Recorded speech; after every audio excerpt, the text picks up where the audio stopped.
Most machines are built just to play music. A rare few are engineered so well that they change history.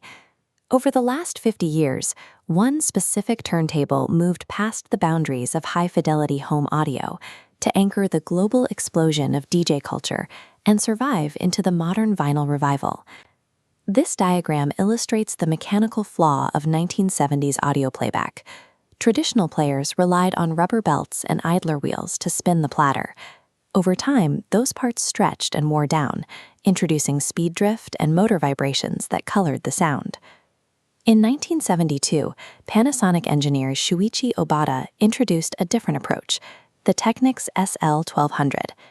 His team removed the rubber belts, mounting a low-speed motor directly beneath the center spindle. By treating rotation as an electronic control problem rather than a mechanical one, Technics removed the physical instability of the drive system. For audiophiles, the issue of precise musical time was solved. The SL-1200 brought a new level of precision to the home. Suburban listeners suddenly had access to a vibration-free window into audio playback, hearing music exactly as it sounded in the mastering studio. When playing densely layered albums by artists like Pink Floyd, the turntable replicated the exact tempo and sonic detail of the original master tapes.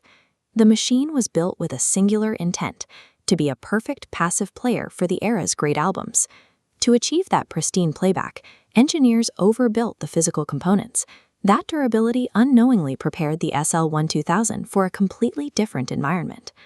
This exploded diagram details the internal architecture that protected the audio from mechanical interference. In this direct drive motor system, the aluminum platter itself acts as the rotor. It generates magnetic torque that pushes the heavy platter to 33 1/3 RPM in exactly 0.7 seconds. This schematic details the quartz lock electronic control system. It constantly regulates the motor to eliminate speed drift, ignoring the physical drag of the needle in the groove. The base assembly shown here combines a die-cast aluminum cabinet with a heavy rubber base and spring-mounted feet.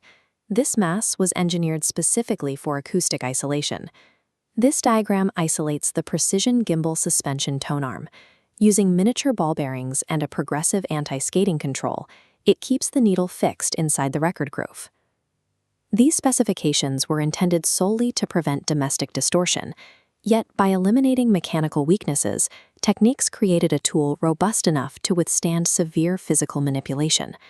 By the late 1970s, DJs in New York and Chicago began interacting with records in ways the designers never anticipated.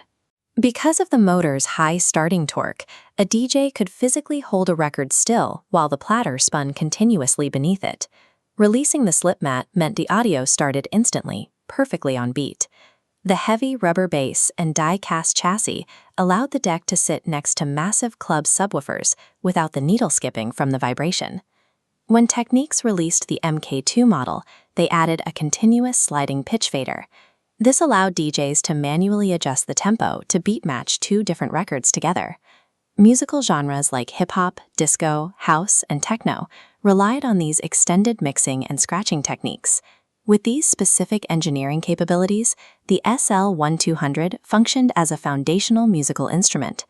Technics sold over 3.5 million SL-1200s globally over the course of several decades.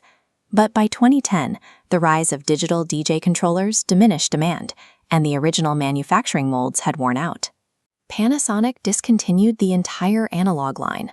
Then, vinyl sales surged in the 2010s.